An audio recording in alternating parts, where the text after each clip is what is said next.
Boa noite, meninas, ou bom dia para quem vai assistir de dia. Eu vou gravar então as aulas, as respostas para as perguntas que vocês encaminharam naquela atividade, para a gente tirar um pouco das dúvidas, aquilo que ficou, que não sanou, né, de dúvidas, que ficou ainda como algo que vocês possam não ter entendido, até porque eu corrigi o trabalho do dia 29, eu percebi que a maioria errou aquela primeira pergunta, né? Daquele caso da Paula, que iria trabalhar num salão, né? E a pergunta era pelo que a Paula poderia ser responsabilizada, o que ela faria, pelo que ela seria responsável, né? E a maioria explicou que a Paula poderia ser responsável por fazer alguns tipos de procedimentos mais simples, né? E aí a maioria errou por quê? Porque a pergunta era um pouco uma pegadinha, assim, né? Porque ser responsável por algo significa que você, naquele salão, é o responsável, né? Então a pergunta era, pelo que ela vai ser responsável? E aí lembrem que a lei fala que responsável é o técnico formado ou o esteticista formado que pode se responsabilizar.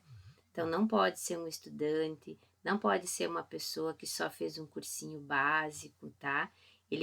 Essa pessoa, ou a Paula, ou uma pessoa com essa atividade, ele vai desenvolver a atividade, vai desenvolver aquela ação, vai fazer o procedimento sob orientação de um responsável, que é o técnico formado ou é o esteticista formado, tá? Então, a resposta deveria ser assim. A Paula não poderá ser responsável porque ela ainda não é formada, mas poderá desenvolver sob orientação, né, sob supervisão de um técnico, né, que responda, que seja responsável ali pelo salão ou pelo local de estética, né, atividades como massagem, se ela já sabe fazer, obviamente, se ela já fez um cursinho, né, se ela já está na faculdade, uma sobrancelha, né? Aquilo que muitas colocaram ali, alguns procedimentos de estética, mas ela vai realizar procedimentos, ela não pode ser responsável, tá?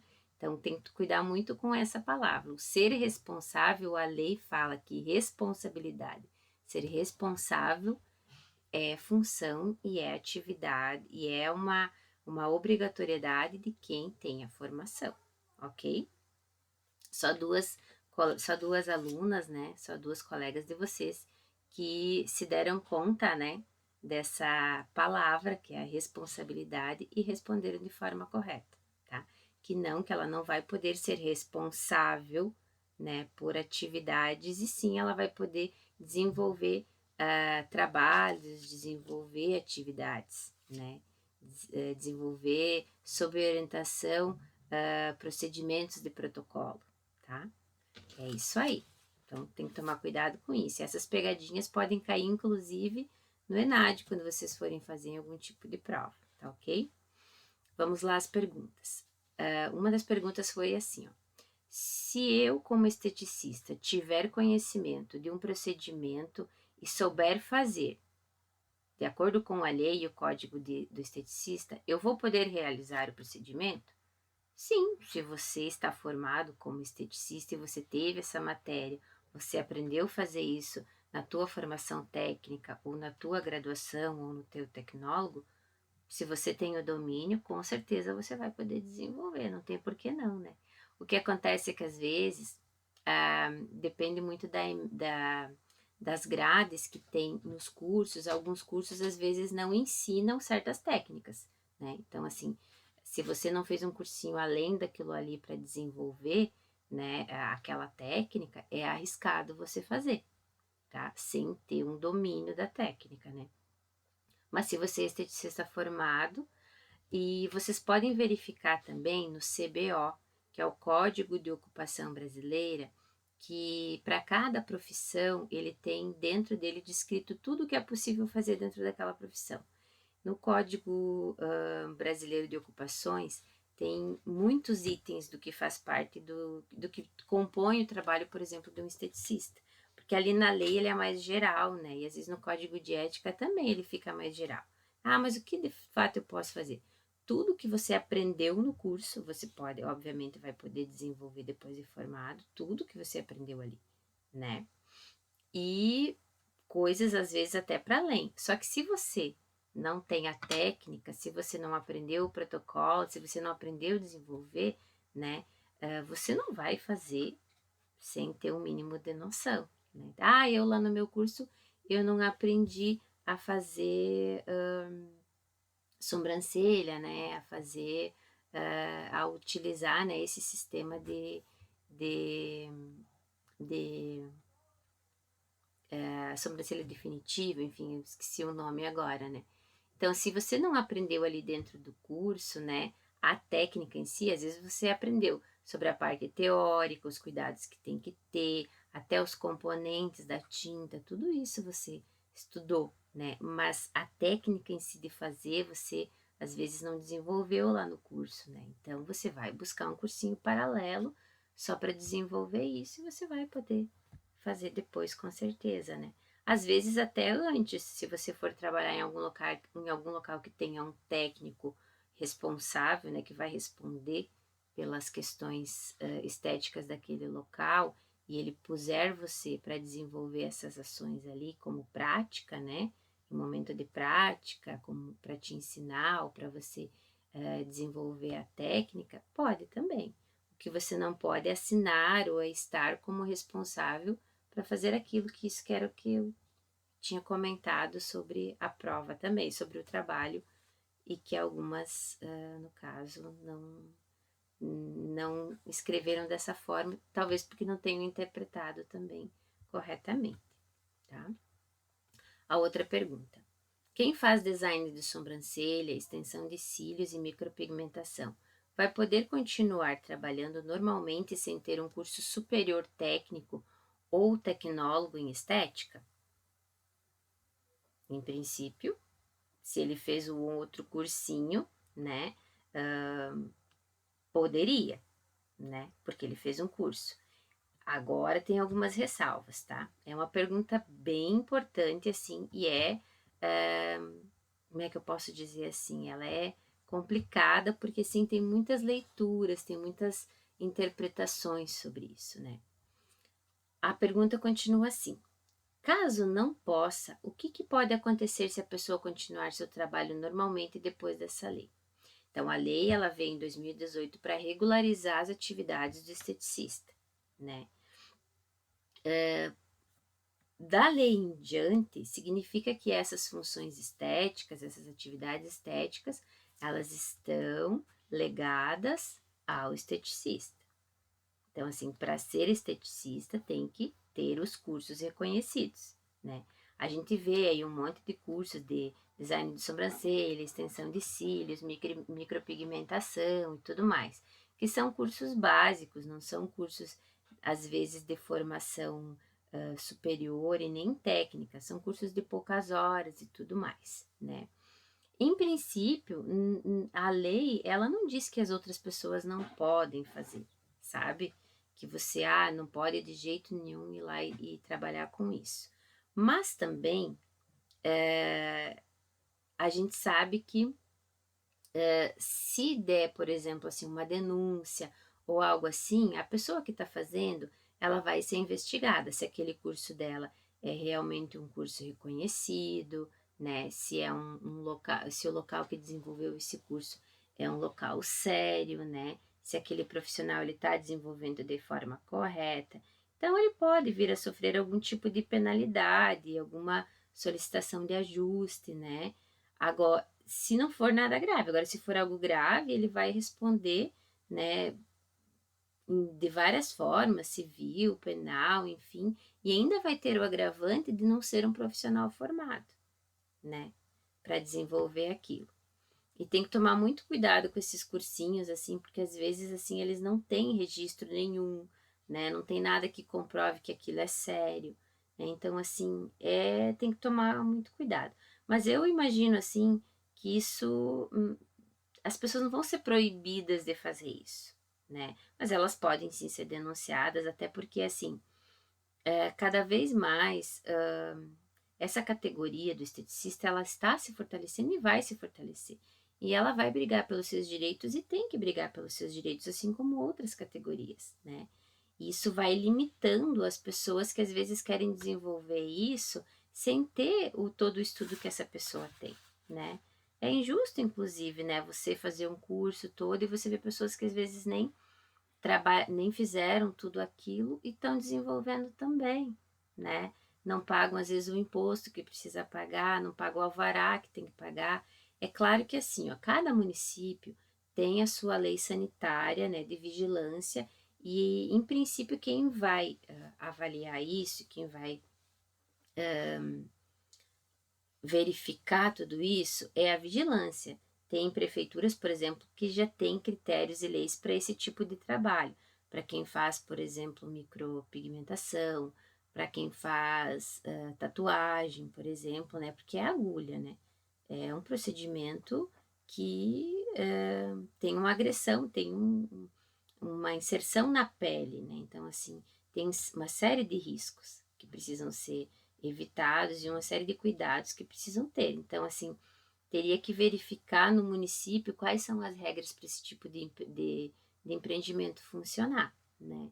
A lei, ela não é tão ampla assim, né, para dizer que não pode. Ela regula o que pode o esteticista. Ela não diz assim, ó, não fala sobre as outras coisas. Ela regula o que um esteticista precisa desenvolver e cuidar, né? E aí o esteticista precisa cuidar várias outras leis. É isso que tem que ficar claro, né? Bom, a outra dúvida então. Minha dúvida seria, então, um esteticista que faz somente cursos e comprove que está há 3 anos atuando na área, está liberado para trabalhar com injetáveis? Bom, primeiro, a lei ela é de 2018, a lei fala que até 3 anos antes, ou seja, de 2015, 2016, 2017, 2018, quem já estivesse atuando e comprovasse que fez cursos, que tem aquele domínio técnico, né, que poderia ser avaliado, isso seria avaliado até pelos conselhos, se tivessem locais e tudo mais, né. Essas pessoas poderiam ser consideradas também esteticistas, né. A lei não fala assim exatamente quem vai fazer essa avaliação, deixa meio aberto. Mas provavelmente é as instituições assim que trabalham com representação da classe, por exemplo, um sindicato do esteticista, um grupo de código de ética, né, dos esteticistas locais ou municipais ou estaduais, que avaliassem de alguma forma essas pessoas, né, a partir de seus cursos, a partir da sua experiência, a partir da comprovação do seu tempo de trabalho, tá? Mas era de 2015 a 2018. A partir de 2018 tem que se enquadrar na lei, porque daí já existe a lei. É para quem estava anterior à lei. Depois da lei vale a lei, tá? Então, se depois da lei não tem, aí é um problema, porque já existe a lei, né? Então tem que se enquadrar dentro da lei. Então não é qualquer um, não. Depois da lei tem que ser formado ou tem que ser técnico para poder atuar, né? Se não for, cabe denúncia e a pessoa não deveria estar atuando, tá? Ela está fora da lei. Ela pode ser outra coisa, mas não esteticista. Teria que ver no que se enquadra, né? Mas se ela está trabalhando como esteticista, não é formada, a partir de 2018 ela começou a desenvolver, não fez uma formação, não fez um curso técnico, né? Então ela está fora da lei, não poderia atuar. Por que a área da estética é uma das únicas áreas que precisa ser pós-graduado para estar utilizando a parte de injetáveis, sendo que qualquer outra área de saúde tem a mesma possibilidade só com a graduação? É porque são áreas diferentes mesmo, porque são especialidades diferentes. Agora vamos numa questão dos injetáveis. A pergunta de cima também dizia, né? Se uma pessoa que trabalha, né, que já comprove os 3 anos de atuação, ela estaria liberada para trabalhar com injetáveis. Agora vem uma outra pergunta que questiona também a questão dos injetáveis. Bom, os injetáveis foi uma interpretação da lei desde 2018 que vinha gerando assim desavenças, né? Ora diziam que se podia fazer injetáveis, ora diziam que alguns interpretavam a lei que não podia, né? A lei, e isso eu mandei para vocês no último apresentação, eu sugiro ali para vocês assistirem um vídeo do YouTube, né? E tem vários vídeos sobre isso, e tem várias leituras sobre isso que falam também, que assim, a lei ela proíbe os invasivos, né? Procedimentos invasivos. Procedimentos invasivos são diferentes de procedimentos injetáveis. Embora os injetáveis tenham diferença entre as especialidades de saúde, por exemplo, os injetáveis que um esteticista pode fazer é diferente dos injetáveis que um farmacêutico pode fazer, tá? Porque os injetáveis, ou seja, injeções, coisas que usem agulha, que o esteticista ele pode fazer, é aquilo que ele aprendeu na graduação, ou seja, é parte estética, tá? Não é remédio na veia, né? Não é remédio, não é um soro, por exemplo, que é algo que é do enfermeiro, do médico, tá? Então, assim, tem que tomar esses cuidados nesse sentido. A lei não diz que ele não pode fazer injetáveis, que ele não pode fazer aplicação de botox. A lei diz que está vetada as ações médicas, tá? E lá, na lei das ações médicas, não fala que é só do médico a possibilidade de injetar botox. Se lá dissesse que era só do médico, aí nenhum outro podia fazer, mas isso não tem na lei médica. Então, significa que o esteticista, se ele aprendeu isso na graduação, se ele teve essas disciplinas, tá? Ele vai poder fazer, sim, sem ter uma pós-graduação, tá? Inclusive, a professora Samara encaminhou no grupo esses dias, né, uma portaria que saiu comprovando mais uma vez, né, de que o esteticista ele está apto a trabalhar com injetáveis dentro da sua área de atuação, dentro dos seus conhecimentos de atuação, né? Preenchimento, botox, carboxterapia, né? Isso vocês aprendem a fazer, né? Que são coisas superficiais, não são invasivos. Os invasivos são destinados somente para médicos. O que é invasivo? Algo que invada o corpo, né? Um exame, por exemplo, de colonoscopia é um exame invasivo, né? Um cateterismo é um exame invasivo, né? Uma sonda que você coloque é um exame invasivo. Isso é muito diferente de injetável. Então, tem que diferenciar essas duas coisas, invasivos e injetáveis. O esteticista não pode fazer nada. Tem gente que diz, é minimamente invasivo. Não pode fazer nada invasivo. Minimamente invasivo é minimamente você invadir aqui a narina, tá? Ou profundamente. Você invade, né, algo no corpo. O injetável você injeta, né, em algo mais superficial. Então, invasivo é um corte mais profundo, né? Como eu falei antes, é um exame de colonoscopia, é uma endoscopia, tá? Então, assim, isso é invasivo. Vamos, então, tentar relembrar essa diferença entre injetáveis e invasivos, né? A outra pergunta, e aí dizia assim, qualquer área da saúde tem a mesma possibilidade só com a graduação. É porque assim, as outras áreas da saúde, elas têm especificado isso lá dentro da sua proposta, do seu objetivo e das suas disciplinas, né? A questão dos injetáveis, né?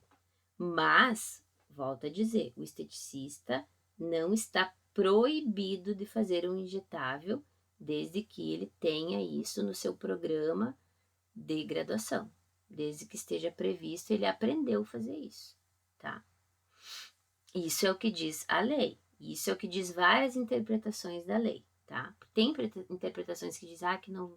Mas são interpretações que aparentemente são errôneas, tá? Pode ser que venha uma nova portaria ou algo que diga, que esclareça melhor isso. Mas essa portaria que saiu agora recentemente, ela reforça novamente que o esteticista não pode fazer é invasivos, é procedimentos invasivos. Tá? A outra pergunta seria a seguinte: quais os critérios para um profissional de estética criar e dar para seus pacientes produtos manipulados, no caso que ele tenha feito a formulação? Bom, vocês têm a disciplina, né? Mas assim, não está previsto dentro do curso o receitar remédios, por exemplo. Né?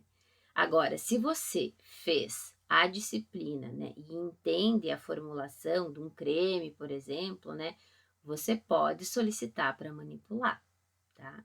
Se a tua graduação desenvolveu essa disciplina, né, de cosmetologia, por exemplo, né, que vocês, no caso, têm.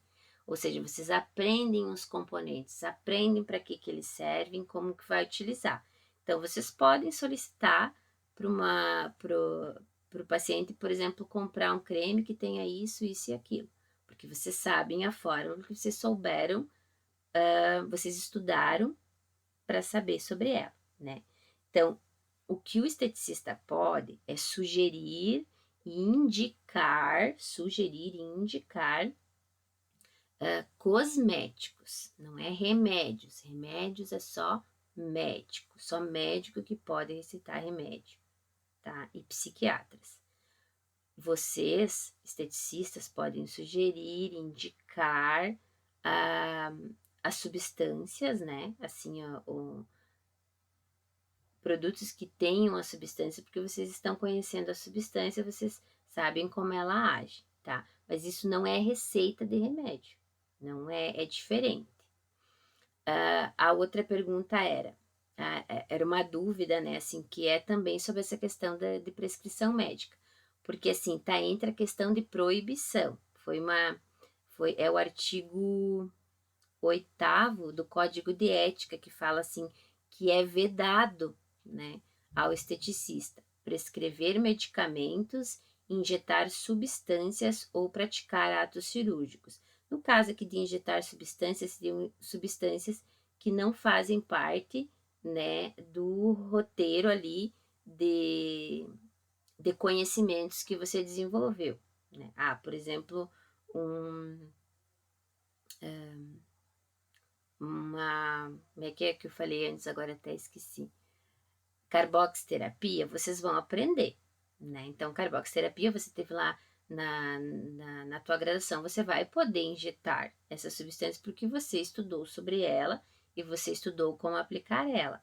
Agora, outras substâncias, é óbvio que não, né? Que fazem parte da farmacologia, da enfermagem, ou são substâncias que são remédios, daí não. Então, são que tipos de injetáveis você vai fazer, né? Mas é também vedado prescrever medicamento, está lá no Código de Ética, e praticar ato cirúrgico. Por quê? Porque a lei diz que isso é função do médico, né? Então, o Código de Ética reforça que não pode, que está vedado. E aí a pergunta diz assim: gostaria de saber realmente se o profissional somente graduado em estética pode trabalhar com procedimentos injetáveis. Sim, só o graduado, só o técnico, só essas duas pessoas. Como, por exemplo, a aplicação de toxina botulínica e preenchimentos variados. Sim, só quem é formado em estética ou técnico, tá? podemos apenas nos graduar ou precisamos nos pós-graduar para atuarmos nessa área? Só a graduação, se você aprendeu, desenvolveu isso, você já poderia atuar. Só que você tem que saber também, né? Então não adianta querer fazer só porque você é graduado, mas você não desenvolveu a técnica lá na graduação. Aí, nesse caso, é importante fazer uma pós-graduação para realmente ter a prática e poder fazer certinho, né? Outra pergunta era o seguinte: quais tipos de procedimentos injetáveis o esteticista pode fazer? Precisa ter pós-graduação na aplicação de invasivos, tá? A aplicação de invasivos não existe, tá? É a aplicação de injetáveis. Invasivos é outra coisa. Então, temos que cuidar esses termos, tá, gente? São termos que são diferentes. Então, precisa ter pós-graduação para invasivos? Se for esteticista, não adianta, tá? Porque esteticista não vai fazer invasivos, né? É só o médico que faz invasivos. Se for injetáveis, a graduação, a pós-graduação vai ajudar a melhorar as técnicas, a novos procedimentos. Mas o graduado já pode fazer alguns aplicações injetáveis, sim, porque ele vai aprender a fazer isso, né? E se ele aprender a trabalhar com Botox na graduação, né? Ele vai poder, a não ser que ele não aprenda, né? A fazer aplicação durante a graduação, né? Ele vai ter que fazer alguma coisa prática, né? Mas ele, com a graduação, ele já poderia fazer aplicações de injetáveis de estéticos, que seja na área dele, né? A outra dúvida era assim: qual a dúvida a respeito da lei, ou nesse caso aqui é do Código de Ética, né? Que era do Código de Ética que falava assim: abster-se de atos que impliquem na mercantilização de tecnologia estética e combatê-los quando praticados por outrem, né? Era um dos deveres, né? Então, abster-se, né? Não fazer, no caso, né? Deixar de fazer, não fazer, atos que corroborem ou que promovam a mercantilização da tecnologia de estética. O que é a mercantilização da tecnologia em estética? Significa desenvolver e promover e vender coisas estéticas só pela questão do dinheiro, né? Só por questão financeira, né? Assim, o que acontece, assim, que a gente vê muito hoje, assim, tratamentos, né, que são vendidos, assim, sem esclarecimento devido, ou com esclarecimento, ou de forma errada, prometendo coisas que não vão acontecer, né, ou não pensando na saúde daquela pessoa. Então, assim, é um paciente, é um cliente que ele quer muito um procedimento, e você sabe que aquele procedimento pode causar um sério risco para aquela pessoa, né? Mas aquela pessoa tem dinheiro para pagar. Aquela tecnologia é uma tecnologia cara, né? Então você vende ela como se ela fosse resolver tudo, né? Então, assim, sem pensar que isso possa fazer algum mal para aquela pessoa, né? Então você desenvolve ou vende aquela tecnologia. Tecnologia, quando eu digo, é algo novo, né? Aquele produto novo, né? Assim, sem pesquisar se de fato ele é um produto bom, né? Sem pensar nos riscos, sem ir atrás dos riscos que aquilo pode trazer para o teu cliente, só pensando no dinheiro, só pensando na parte financeira e muitas vezes enganando, né, o cliente sobre determinado produto ou determinada substância. Combatê-lo no sentido de que, se você vê isso sendo praticado pelos teus colegas ou por outras pessoas, denunciar, né? Isso é um código de ética que fala que é importante que os profissionais façam isso. Isso não necessariamente está na lei, isso é no código de ética, até. Então, a mercantilização da tecnologia ou seja, usar essas coisas novas que surgem, essas tecnologias novas, só a fins de lucrar, né? Sem pensar na questão do cidadão, que é uma das coisas que está prevista na lei, né? Que a gente tem que pensar antes nos nossos direitos de cidadão. E a mesma pessoa fez outra pergunta, então, sobre um outro artigo, né, do Código de Ética que falava o seguinte: é vedado ao esteticista aceitar emprego deixado por colega de profissão que tenha sido dispensado injustamente por motivos vãos, salvo anuência do órgão responsável pelo seu registro. Isso aqui, o Código de Ética, ele quis dizer que assim, por exemplo, uma pessoa, ela é mandada embora injustamente de um determinado salão, né? Aí ele está sugerindo, a lei está pedindo, assim, está dizendo que é meio que proibido, né? Uma outra pessoa ir lá e aceitar esse emprego, né? Aceitar essa vaga de alguém que foi mandado injustamente embora, ou que teve, sei lá, foi tratado mal aquele profissional naquele local, e aí vem um outro e aceita aquele emprego e continua trabalhando para aquela pessoa como se nada tivesse acontecido. Isso enfraquece, né? Enfraquece as pessoas da área, né? Então, significa que um salão, ou um determinado patrão, ou um determinado local pode simplesmente injuriar, né? Criar falso testemunho, mandar uma pessoa embora sem razão e pega daqui um pouco qualquer outro profissional e tá tudo bem, né? Então ele fala que as pessoas que estão de acordo com esse código de ética vão tomar cuidado para não fazer isso, não aceitar emprego de quem faz isso com outro colega, com outra pessoa da mesma profissão. Aí até a pessoa colocou assim, ó, quando diz aceitar emprego, se fala sobre dar emprego àquele colega ou assumir o lugar dele. Seria também assumir o lugar dele, né? Então, assim, vamos pensar assim, em termos bem práticos. Eu fui contratada por um determinado salão, eu fui injuriada, né? Ou seja, eu sofri calúnia, fui mandada embora daquilo, né? Sem razão nenhuma, né? E vocês estão cientes, né?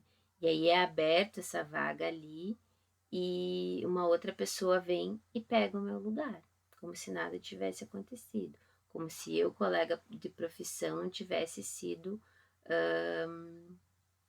injustiçada, né? Então, é isso que fala aquele item ali. Prescrever medicamentos, aí a outra dúvida. Prescrever medicamentos, injetar substâncias ou praticar atos cirúrgicos. Afinal de contas, é permitido ou não é permitido o uso de injetáveis? E a prescrição de medicamentos de uso estético? Se é permitido, até que ponto? Então, eu já vinha falando antes, vou repetir. É permitido o uso de injetáveis, porque a lei não diz que é proibido, então se entende que é permitido. E muita gente faz. Desde que você saiba a técnica que você está usando, você saiba utilizar aquele produto, você tenha aprendido isso na sua graduação, tá? Eu não tive nada de injetáveis, não aprendi a dar uma agulhada, não aprendi a fazer nada, mas eu tô formada, vou fazer, né? Qual que é o risco? Você fazer errado, né? Se você tiver que responder, você não vai responder por não estar formada, vai responder por um outro erro, tá? Porque daí é uma questão ética tua, né? Agora, se você aprendeu ali a desenvolver, você sabe, você tem o curso, a lei não diz que você não pode. Ela diz que você não pode fazer o que o médico faz, que é invasivo, né? E a prescrição de medicamento de uso estético? É que assim, ó, não se fala prescrever, porque prescrever é uma fala, é um termo do médico, não é um termo do esteticista. Agora, indicar, sugerir, né, e não é medicamentos, é produtos, né, de uso estético, pode. Porque medicamento é bem específico, medicamento é remédio, tá? E remédio é só médico. Então é nesse ponto. Então, até que ponto? É nesse ponto, é até esse ponto. É o ponto do que cabe ao esteticista. E não é tudo que cabe ao esteticista. Ele pode indicar produto, indicar ativo, indicar produto de beleza, estético, né? Ele pode até indicar uma formulação, né? Lá da farmácia, desde que ele conheça e ele fez as disciplinas, ele estudou isso, ele pode, né? Mas não é uma prescrição médica, é uma indicação do esteticista. Não vai ser como prescrição médica. Até porque médico, para tu prescrever, tu tem que ter o registro lá do CRM, né? Então, isso vocês não têm. Então, é até esse ponto. A mesma coisa em injetáveis, é até o ponto do que você aprendeu a fazer de injetáveis dentro da tua graduação ou da tua especialização. A outra dúvida era assim, é assim, na minha opinião, deixou a desejar um pouco a explicação sobre o seguinte, o que a falta de ética gera, em um termo mais claro, o que a falta de ética gera, né? E aí, ela mesma explicou isso, que ficou bem legal também a explicação. Esse tipo de falta de ética gera a desunião de equipe, né? Em alguns casos pode resultar até mesmo em pendências, né? Ou questões judiciais, exatamente. Pode gerar assédio moral, perseguições, bullying, preconceito, até além de serem um sinal, e isso é um sinal de falta de ética, né? Podem configurar crime. E o código de ética, ele padroniza o exercício da profissão. Ele quer criar um padrão para que todos trabalhem e desenvolvam as coisas mais ou menos no mesmo nível, do mesmo jeito, né? As condutas que devem ser seguidas e tudo mais. E o objetivo dele é garantir tanto a segurança dos profissionais, como da população que entra em contato com esses profissionais. Os profissionais que são e respeitam os princípios estabelecidos, que não respeitam, né? Eles podem ser punidos. Podem e devem, na verdade, né? Porque se existe um código, existe uma lei, né? E se pede para que se tenha ética e responsabilidade, então é óbvio que quem não tiver isso, que quem não seguir, deve reparar isso, né? Deve ser punido ou ser repreendido, né? E a gente se faz isso, né? Se desenvolve isso, se está atrás disso, desenvolvendo as coisas com ética, com precisão, com cuidado, também como cidadão nos cabe também fazer essas denúncias se a gente está vendo algo errado, né? Ah, mas eu sei que lá estão fazendo tudo errado, mas também não denuncio, né? Mas também não faço nada para que aquilo acabe. Ah, vou esperar acontecer um problema sério com aquela pessoa, né, naquele local. Então, como cidadão, eu também tenho responsabilidade sobre isso, né? Você vê hoje e várias coisas, não é só na estética, né? Assim, você vê uma criança sendo maltratada, né? Sendo abusada, você também tem dever enquanto cidadão de fazer a denúncia, de não deixar que isso continue acontecendo. Uma mulher sendo violentada, né? Então, é a mesma coisa, né? É uma questão moral, uma questão ética, né? É uma questão de cidadão, de sermos cidadãos, né? De exercermos a cidadania, tá? Espero que tenha reduzido um pouco as dúvidas em relação a isso. É claro que assim, meninas, lei é sempre que, na verdade, assim, a lei ela cabe várias interpretações. Então, às vezes isso se torna difícil de compreender, difícil de entender. Sempre que possível, assistam nessas lives, assistam o que vocês conseguirem para ir reduzindo essas dúvidas, tá? E estudem para a prova, terça-feira é a nossa prova, e vai cair coisas que vocês tiveram na disciplina até agora, tá bom? Um abraço e até!